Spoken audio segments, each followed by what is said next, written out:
Do'stlar, assalomu alaykum. Keyingi mavzuga o'tamiz. Bugungi mavzuyimizning nomi O'zbekiston Respublikasidagi davlat hokimiyati. Diqqat bilan eshitinglar-da, yaxshilab o'tirib olinglar, chunki seriozli temalar haqida gaplashamiz. Bulardan biri, misol uchun, mana hokimiyat bo'linishi prinsiplari, prezidentni lavozimi haqida, kim prezident bo'la oladi, nima ish qiladi, etagdali. Parlament haqida, Oliy Majlis haqida gaplashamiz. Vazirlar Mahkamasi bilan nima bilan shug'ullanadi? Bosh vazir qayerdan paydo bo'ladi? Shu narsalar haqida. Sud hokimiyati, O'zbekistonda sud qanaqa ishlaydi, qanaqa sudlar bor va ommaviy axborot vositalari haqida gaplashamiz. Demak, O'zbekiston Respublikasida davlat hokimiyati tizimi hokimiyatlarning qonun chiqaruvchi, ijro etuvchi va sud hokimligiga bo'linishi prinsipi asosida faoliyat yuritadi. Demak, ushbu prinsip tufayli davlat boshqaruv tizimida o'zaro bir-birini cheklash va muvozanatni saqlash tizimi ta'minlanadi. Misol uchun, mana qonunchilik, qonun chiqaruvchi organ bor, ijro etuvchi organ, sud organi bor. Qonun chiqaruvchi organ qonunlar chiqaradi, ijro etuvchi organ o'sha qonunlarni ijro qiladi. Ikkalasi hal qilinmasa, ijro qilishda boshqada sporlar bo'lsa, bu nizolar hammasi sudda hal qilinadi. Endi prezident lavozimi haqida. Prezident bu hokimiyatni 3 ta tarmog'ini faoliyatini muvofiqlashtiruvchi, lekin ularni birortasiga kirmaydigan bir shaxs hisoblanadi, davlat boshlig'i hisoblanadi. Mana o'sha qonun chiqaruvchi organga ham, ijro etuvchi organga ham, sud organiga ham taalluqli emas prezident. Prezident alohida tepada hammasini boshqarib turadigan bir shaxs davlat boshqaruvi hisoblanadi. Do'stlar, endi prezident bo'lish uchun qanaqangi talablarga javob berish kerak? Kim prezident bo'la oladi вообще O'zbekistonda? Kelinglar shuni ko'rib chiqamiz. Birinchisi, prezident bo'lish uchun обязательно kandidat o'sha O'zbekiston Respublikasi fuqarosi bo'lishi kerak. Yoshi kamida 35 yosh bo'lishi kerak, 35 yoshdan kichik bo'lmasligi kerak. Davlat tilini chotki bilish kerak, mukammal bilish kerak. O'zbekiston hududida shu saylovdan oldin saylovgacha bo'lgan kamida 10 yil muddat doimiy yashagan bo'lishi kerak. Prям saylov kunidan oldin 10 yil yashagan bo'lishi kerak. O'zbekiston Respublikasi prezidentining vakolati 7 yil muddatga ketma-ket 2 martadan ko'p bo'lmagan muddatga qayta saylanish huquqiga ega bo'lib, 7 yil muddatga saylanishi mumkin xolos. Demak, O'zbekiston Respublikasi prezidenti konstitutsiyaga asosan o'sha fuqarolarning huquq va erkinliklarini himoya qilishda kafil hisoblanadi. Garantiya beraman deydi. Men prezidentman, garantiyaman deydi.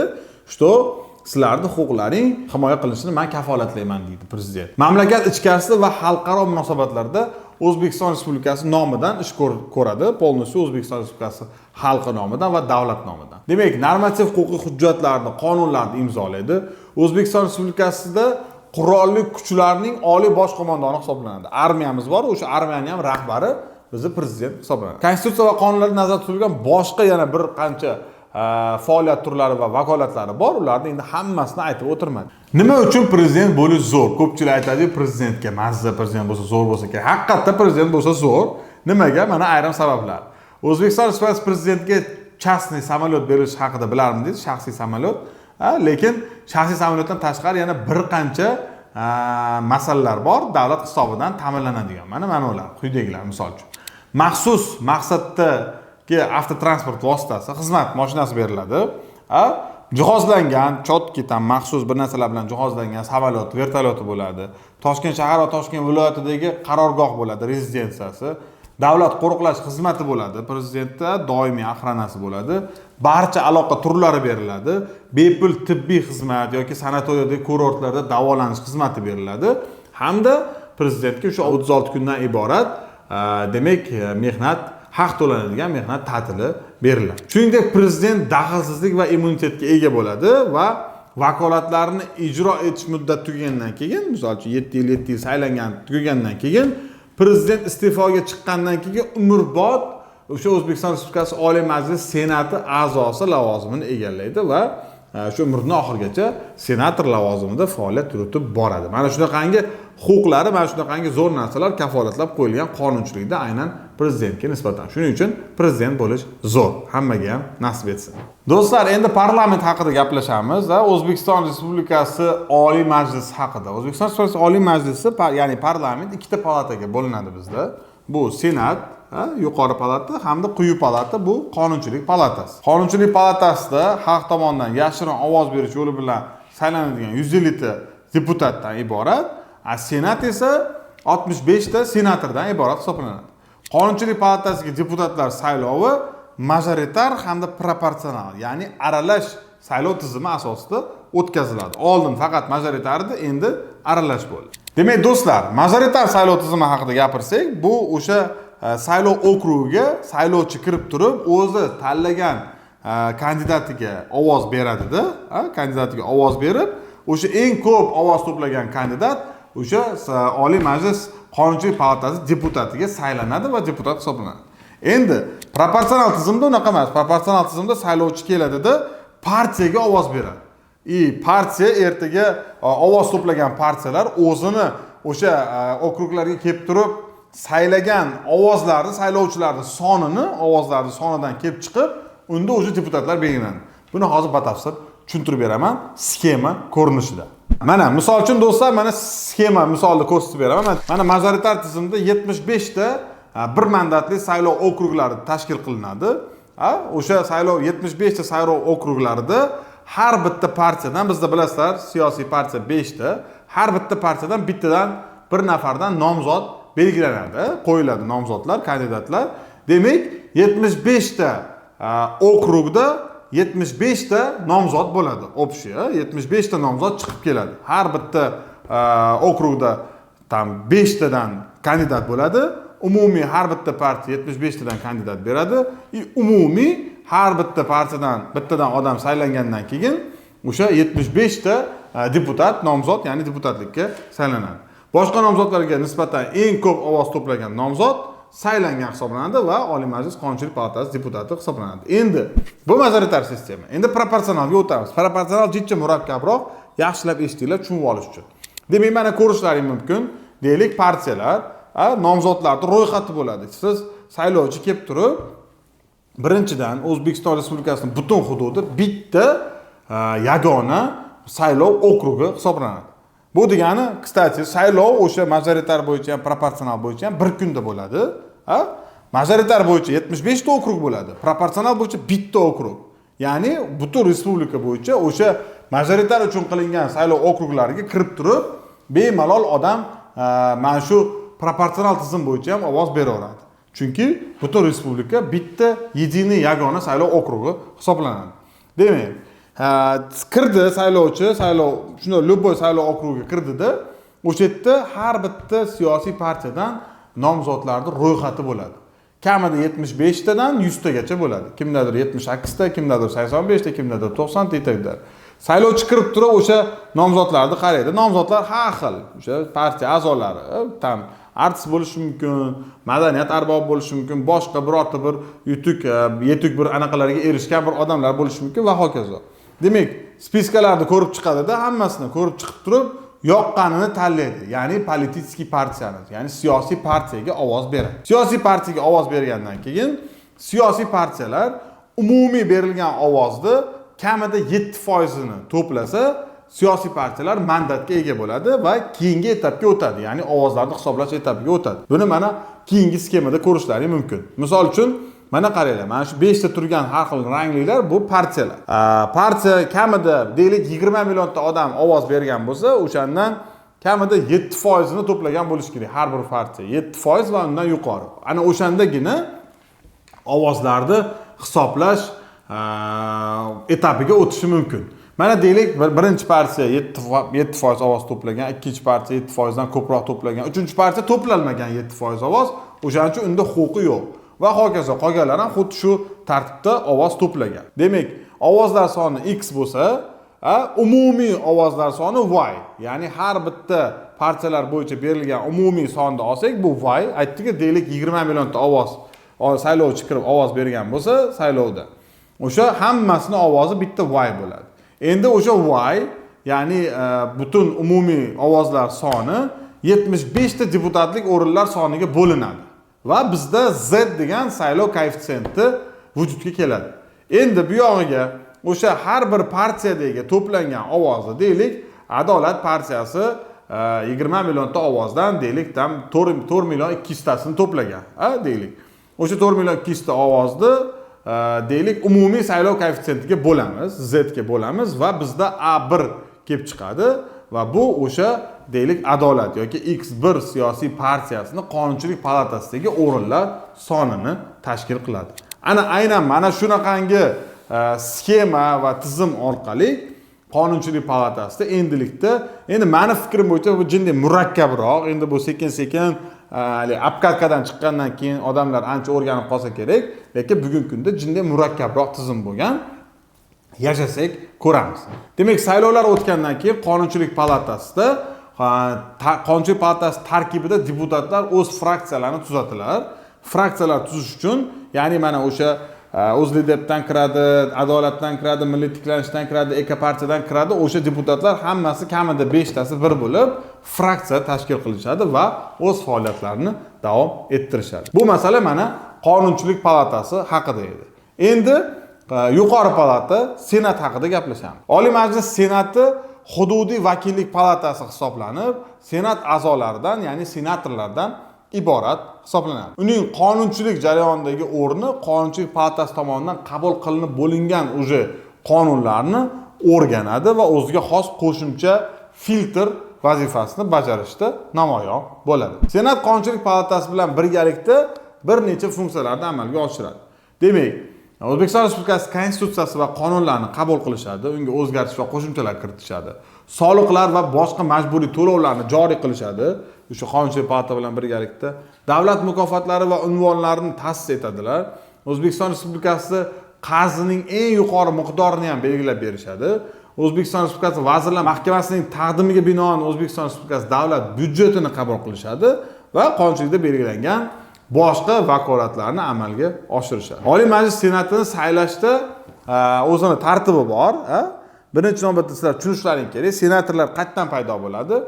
Senatga saylov o'sha Qoraqalpog'iston Respublikasi Jo'qorg'i Kengesi mahalliy kengashlar deputatlarining tegishli qo'shma majlislarida mazkur deputatlar orasidan yashirin ovoz berish yo'li bilan o'tkaziladi. Ya'ni bilasizlar, kengash hududlarda, kengashlarda deputatlar bor. Mahalliy kengash deputatlari, ana o'sha deputatlar arasida ovoz beriladi.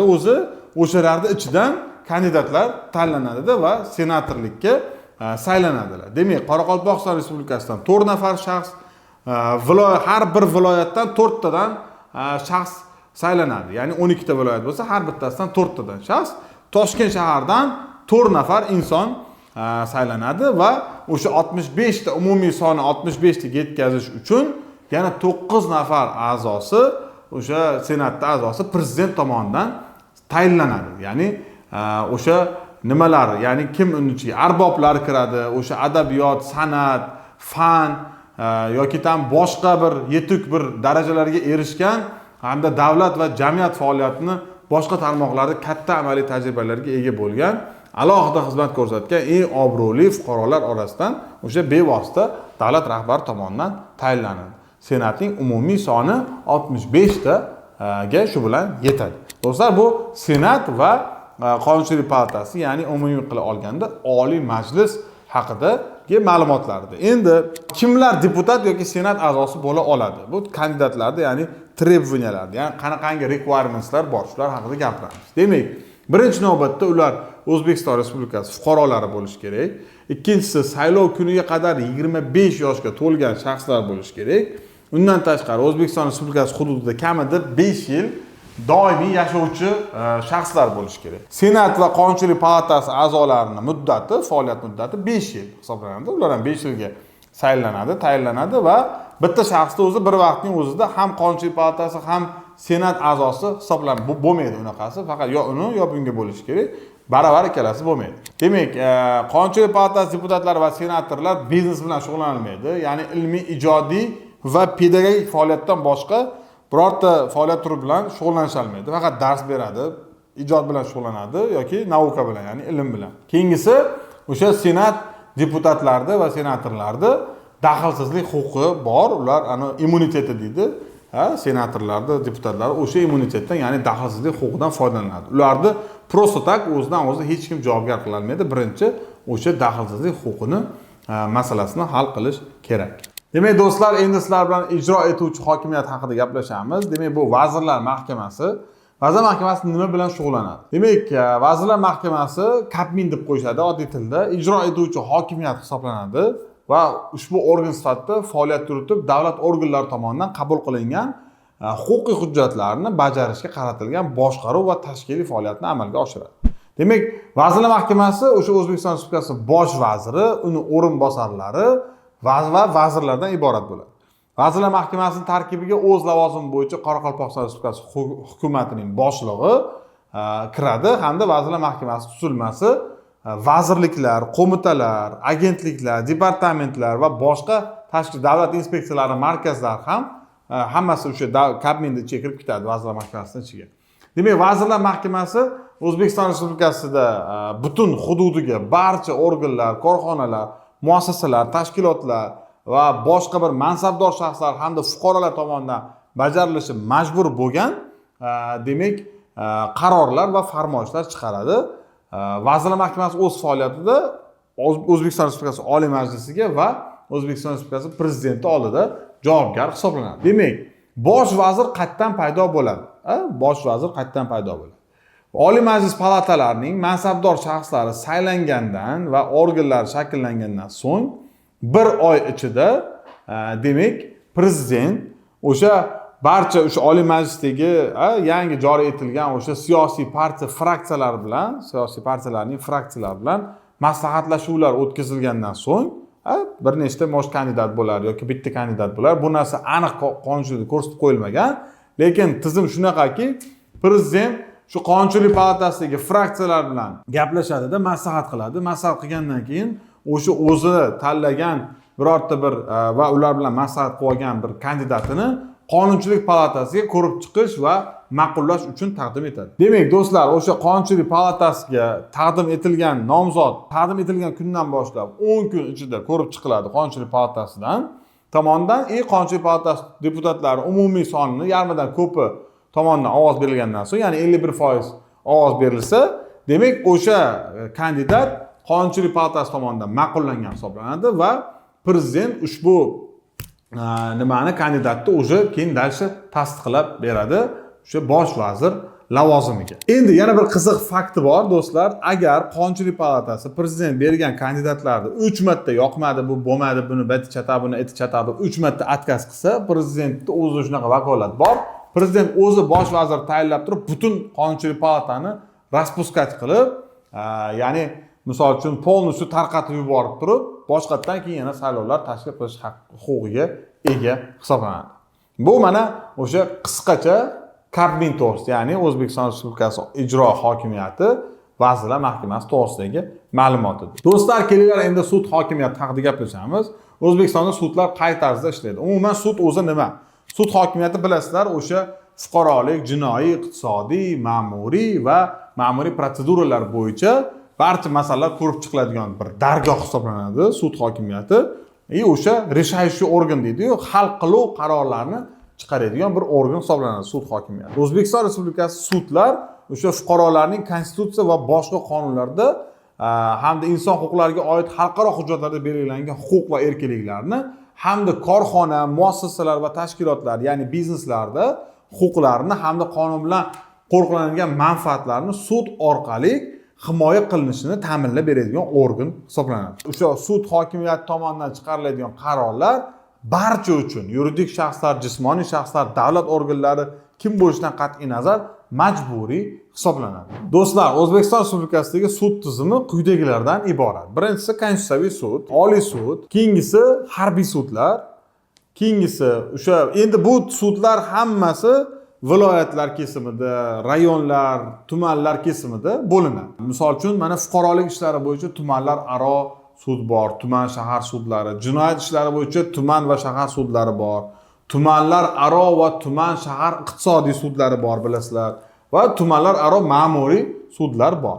Sud tizimini to'liq va o'z vaqtida faoliyat yuritishi uchun sudlar taalluqlilik bo'yicha, ya'ni kategoriyalarga bo'linadi. Hozir mana tushuntiraman, bittada tushunib olasizlar. Deylik, misol uchun mana jinoyat ishlari bo'yicha sud. U tuman bo'lishi mumkin, shahar bo'lishi mumkin.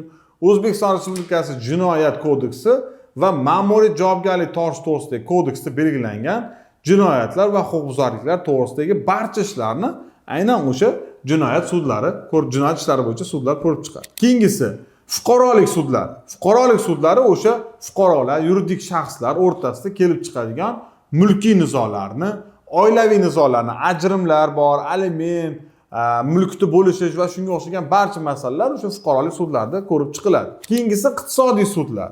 Ikkita bizneslar tomonidan, ya'ni firmalar o'rtasida, xo'jalik yurituvchi subyektlar o'rtasidagi tadbirkorlik faoliyatini amalga oshirishda yuzaga keladigan nizolarni, har xil bir shunga o'xshagan sporlarni va korporativ nizolarni aynan o'sha iqtisodiy sudlarda hal qilinadi. Bundan tashqari harbiy sudlar bor. Harbiy sudlar bu o'sha xizmatchilar tomonidan, harbiy xizmatchilar yoki mana shu sohada faoliyat yuritadigan xodimlar tomonidan, harbiy sohadagi xodimlar tomonidan sodir etiladigan jinoyatlar to'g'risidagi ishlarni hamda davlat sirlariga oid ishlarni ko'rib chiqish bilan shug'ullanadi harbiy sudlar. Keyingisi bu ma'muriy protseduralar sudi.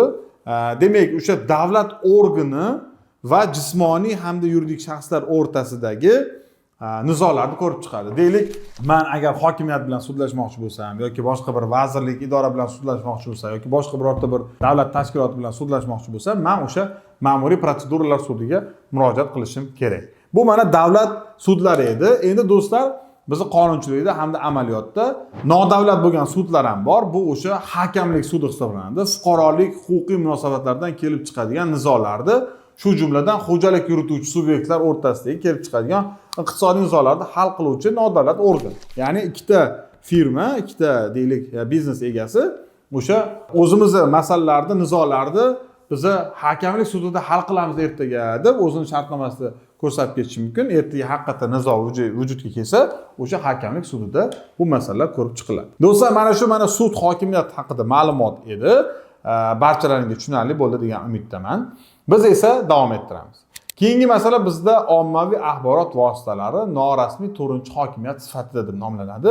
Demak, bilamiz, bugungi kunda blogerlik rivojlanyapti, ijtimoiy soha, ijtimoiy tarmoqlar juda ham rivojlanyapti va shu o'rinda ommaviy axborot vositalarini o'rni ramziy ma'noda hali hokimiyat to'rtinchi bir tarmog'i deb e'tirof etib qo'yishadi. Ko'pchilik aytadi, hokimiyatni to'rtinchi hokimiyat bu ommaviy axborot. Haqiqatda shu gap bor narsa. To'g'ri, qonunchilikda hech qayerda ko'rsatilmagan to'rtinchi hokimiyat bu deb bir qonuniy bir qanaqadir bir vakolatlar yo'q. Ularni gaplari bir majburiy, deylikdan shtraflarni to'lash majburiy desa hamma borib yugurib shtraflarni to'lash majburiy degan narsa yo'q. Lekin odamlarning ongiga ommaviy axborot vositalari juda katta ta'sir o'tkazadi. Bu fakt, bu isbotlangan. Odamlar o'sha harakatga va davlatning siyosiy hayotida ishtirok etishga, undashga, shuningdek odamlar ongini boshqarishga ham o'sha ommaviy axborot vositalari orqali juda qattiq bir harakatlar qilsa bo'ladi. Mamlakat yoki dunyodagi ma'lum bir vaziyatga bir munosabat bildirish, ularda bir qarashlarini o'zgartirishga ham qodir bir shunaqangi bir tizim bu ommaviy axborot vositalari. Umumiy qilib aytganda, ommaviy axborot vositalari bugungi kunda ma'lumotlarni ulashish vositasidan tashqari, axborot yetkazib berish vositasidan tashqari aholining hayotini hali siyosiy va boshqa sohalardagi manipulyatsiya qilib, targ'ibot va tashviqot vositalari sifatida foydalanib kelinyapti. Shuning uchun ham ayniqsa mana ijtimoiy tarmoqlar bilasizlar, Instagramda, TikTokda bir narsa chiqsa, bir katta bir rezonanslar keltirib chiqishi mumkin yoki mana blogerlar juda katta влияние o'tkazyapti odamlarga. Mana shuni negizida ham hammasida mana shu ommaviy axborot vositalari ko'zga ko'rinmas bir to'rtinchi hokimiyat sifatida bugungi kunda faoliyat yuritib keladi desak ham maqsadga muvofiq bo'ladi. Do'stlar, bugungi darsimiz o'z nihoyasiga yetdi. Sizlar bilan bugun O'zbekistondagi umuman hukumat haqida, hokimiyatlar haqida, ya'ni qonun chiqaruvchi, ijro etuvchi hokimiyat, sud hokimiyati haqida, prezident vakolatlari, bosh vazir vakolatlari, deputatlar, senatorlar qanday paydo bo'ladi va umumiy olganda sud qanaqangi kategoriyalarga bo'linadi va o'sha ommaviy axborot vositalarining o'rni haqida gaplashdik. Sizlarga tushunarli bo'ldi degan umiddaman.